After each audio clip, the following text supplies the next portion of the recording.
folks, welcome back to Threes In. Bobo here. So, I am beginning a new playlist this morning called 54, and it will be followed by a date sequentially as I remember. And what it will be is a chronology of the year I spent in UPT, in undergraduate pilot training at Randolph Air Force Base, from April 24th, 1970 to April 24th, 1971. That was a fantastic year. That was a year of challenge. It was a year of frustration. It was a year of exuberance, great reward, very hard work, and so forth, as you'll see over the coming year.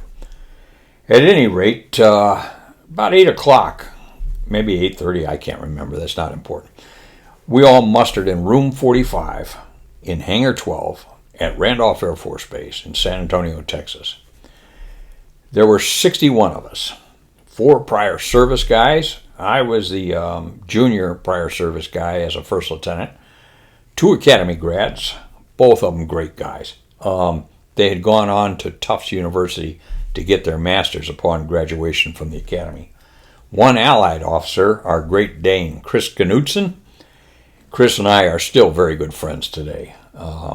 Then we had 3 jarheads, 3 Marines, and the Navy would send people to Air Force pilot training because in 1970 they just didn't have the resources to meet their demands for training pilots. So we ended up with 3 Marines. And those guys were so much fun to play with. One of the things I took from one of them was I learned the Marine alphabet early on. For those of you that don't realize what it is, it's frickin' A, frickin' B, frickin' C, and so forth. You get the idea. And we had 51 officer training school graduates. They came over from Medina on the other side of San Antonio. And I don't know why, but one of the things I remember about those guys was they got $1.29 travel pay coming all the way from Medina to Randolph. Non-stop, I understand.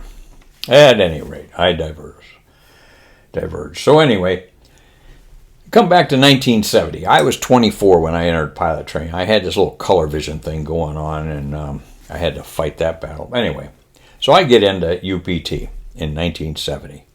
To give you a perspective, if we would have had a guy talking to us in 1970 who was 77 like I am today, he would have been born in 1893. And at 24, he would have gone through pilot training in 1917. So that kind of gives you an idea of where I'm coming from here. That just occurred to me and kind of cracked me up. So, in 1970, Air Training Command was producing around 5,000 pilots a year. I screwed that up. Let me erase that, okay? Take that off. We were producing 2,500 pilots a year. In order to do that, we had to take in 5,000 pilots because we had a washout rate of 50%. They didn't take prisoners in those days. They had a mission to do, which was to train universally assignable pilots, and they were going to do it. And they had a learning curve. And if you got behind, yeah, there was a system to allow you to catch up, but you had to really work hard then.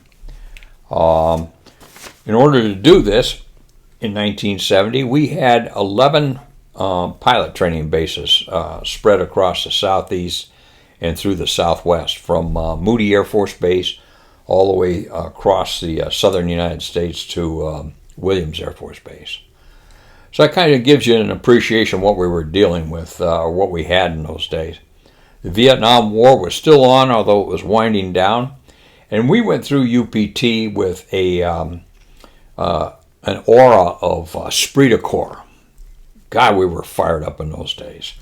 It was just fun to go in and go through training. Every now and then we'd see an F-4 or an F-105 come into the base, and we'd just sit out there, and it was something to see. At any rate, you get the idea. So that's the way we started. And I'll pick it up here in the next presentation with that morning on the 24th of April, 1970. So hang on, this is going to be a lot of fun. Good to see everybody. This is Bubba, Bass Gear. Stop.